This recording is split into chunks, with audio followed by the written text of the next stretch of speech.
friends, and welcome back. Today I'm in the kitchen, and normally I'm talking about spiritual concepts and offering tips and ideas that you can use to kind of live your life better. And today is no different. Today I'm going to be talking about health and taking care of our physicality. And why is that important? So, we each come here with a mission, with a destiny, with tasks that we are supposed to complete while we are in this human form. And you can't do that if you're sick. You can't do that if your body is not healthy. And as someone who has had, and I still have, a chronic condition, it's not life threatening or anything like that, but it can really be an all around just pain in the behind. So I have really learned the hard way the importance of taking care of your body. So you want to make that your highest priority. In addition to finding purpose, in addition to finding the right relationship, you want to start taking care of your health. And so there are a few things, as I wave this knife, there are a few things that you want to start thinking about in terms of being healthy. And I'm going to name some things, Google them, research them, but you do want to start making sure that you are incorporating these into your daily routine or into your diet. The first one is going to be omega 3 fatty acids. Omega 3 fatty acids are crucially important to good health, to your brain, to your heart. And your body can't make those. Some things your body, in its miraculous wisdom, can make, but omega 3s is one that it cannot. So you get omega 3 fatty acids from fish, from hemp seeds, from chia seeds. And if you can't eat enough of those, then you want to take a fish oil capsule, or I use a liquid. Actually, I take cod liver oil for the extra vitamin A and D, but any fish oil will work for you. And you want to make sure you're doing that because a deficiency of omega 3 fatty acids can actually trigger autoimmune diseases. And when you're on the journey to becoming your highest and best, you ain't got time for that. So, Google omega 3s, think about adding those into your diet or at least eating fish on a regular basis. Let me put this down before you all witness me doing something terrible to my hand. So, the next thing that you want to think about incorporating into your body is a probiotic or some form or some source of probiotics. So, probiotics are friendly bacteria. We are all filled with bacteria, good and bad. And what lends itself to health is having more positive or friendly bacteria as opposed to negative bacteria or unfriendly bacteria or even pathogenic bacteria. Now, as I said, our body is miraculous. A lot of those things just kind of coexist in our bodies. But what happens is when you don't have enough friendly bacteria, it will often create a situation where the pathogenic bacteria start growing out of control. And if that happens, if you're lucky, it may just look like gas and belching. But if you're not lucky and you really have a serious problem with dysbiosis, or you don't have enough friendly bacteria in relationship to um, pathogenic bacteria, you can start getting some really nasty things like cancer. They're even saying some viral infections like herpes and HPV, that all of those can be triggered back to the gut microbiome. And that's an easy fix.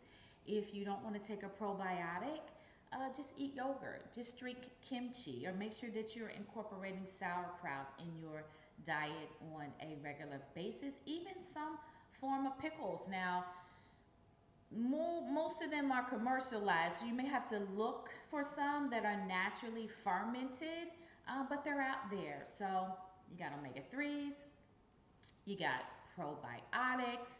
The next thing that's vitally important to your health are vitamins and minerals, and we just don't talk enough about those. So when you look at a vitamin bottle and you see vitamin A, vitamin B, vitamin C, vitamin D, magnesium, calcium, all of those nutrients are vitally important to the body. It cannot carry out its metabolic processes without the vitamins and the nutrients. And somehow we just miss that.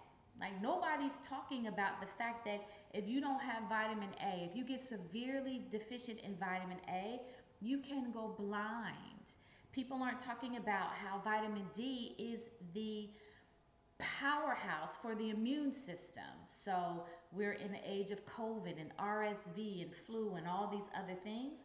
If your vitamin D levels are low, when you encounter those viruses, you're just not going to have the upper hand if your immunity is not in tip-top shape. And vitamin D is the train, it's the engine for immunity. And not to mention, they're also now linking, and you can Google all of this, they're now linking vitamin D deficiencies to cancer and autoimmune diseases. So you don't want to play around with this stuff. Vitamin C is really good for collagen. It's good for your vision. It's good for immunity. Magnesium, I can't say enough about magnesium. Magnesium controls so many things in the body, and most people just aren't getting enough. So you want to either get a multivitamin, or you want to make sure that you are eating healthy foods. And that brings me to my last little tip for today about how to be healthier,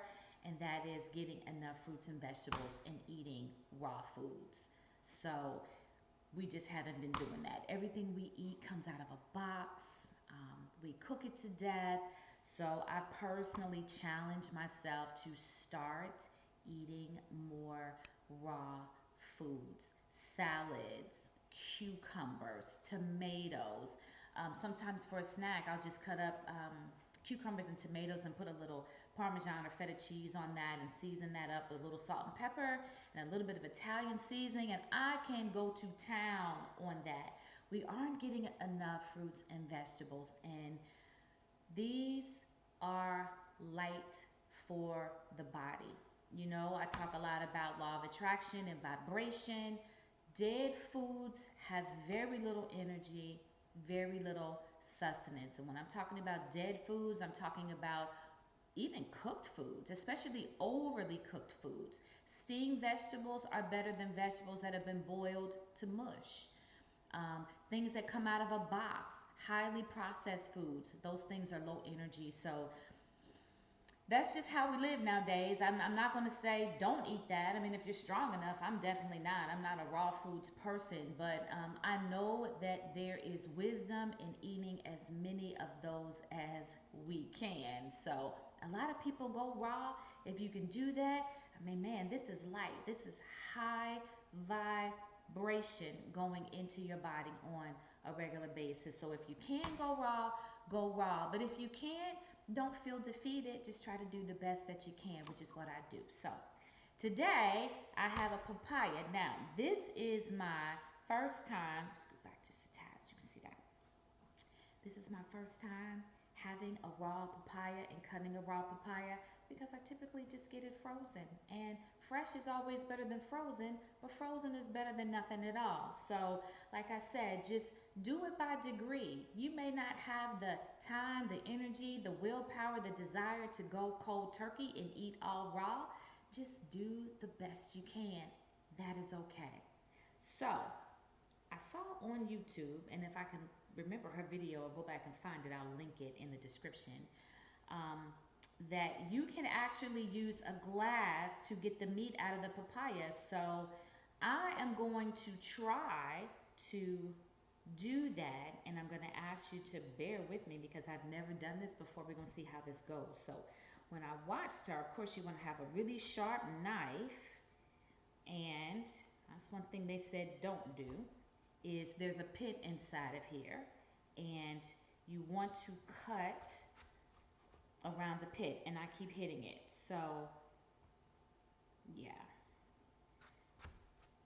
you hear that? I keep hitting the pit.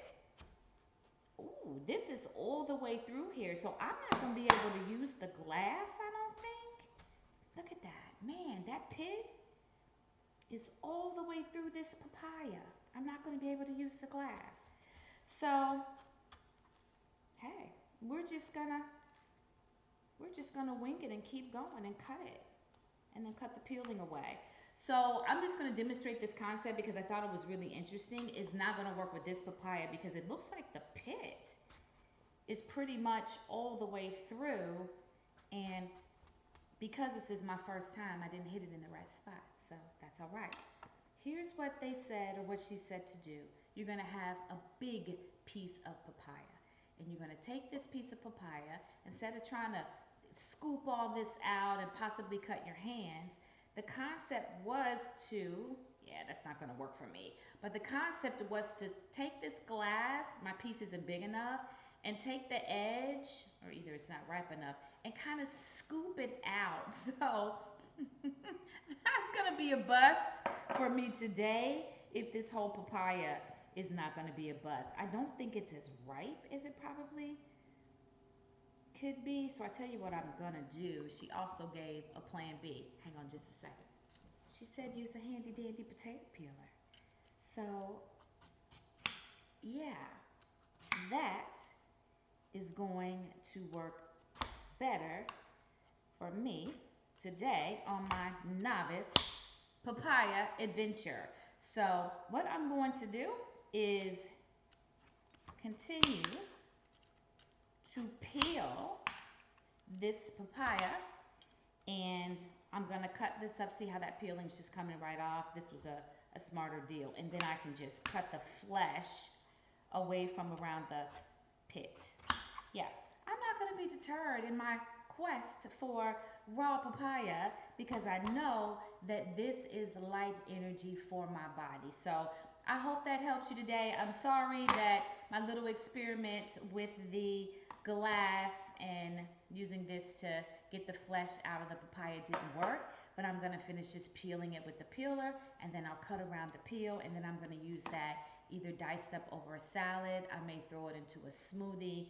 I'm not sure yet. I may just eat it off the plate. So thanks for joining me. Remember, you can't fulfill your destiny. You can't fulfill your mission if you're not feeling well. And so take those tips, the omega-3, the vitamins and minerals, the probiotics, and eating raw foods, and that should be a really nice start on the path to great health. So I've got this thing peeled, and I just realized I was calling this a papaya. I think it's a mango. So shows you where I'm at on my raw foods journey. But again, I'm just trying to incorporate more foods. I have Asian pears that I just purchased. That's my first time trying those. And I've had mango before, and papaya actually, but I've never had it raw and fresh out of the, I've only had it frozen out of the bag. So this is new for me. Now that I've got it peeled, and I'm slicing around the inner pit, or I think it's referred to as a stone, this is actually pretty good. Wonderful. Over a salad, this is something I think I'm going to add in to my diet on a regular basis. I really like this.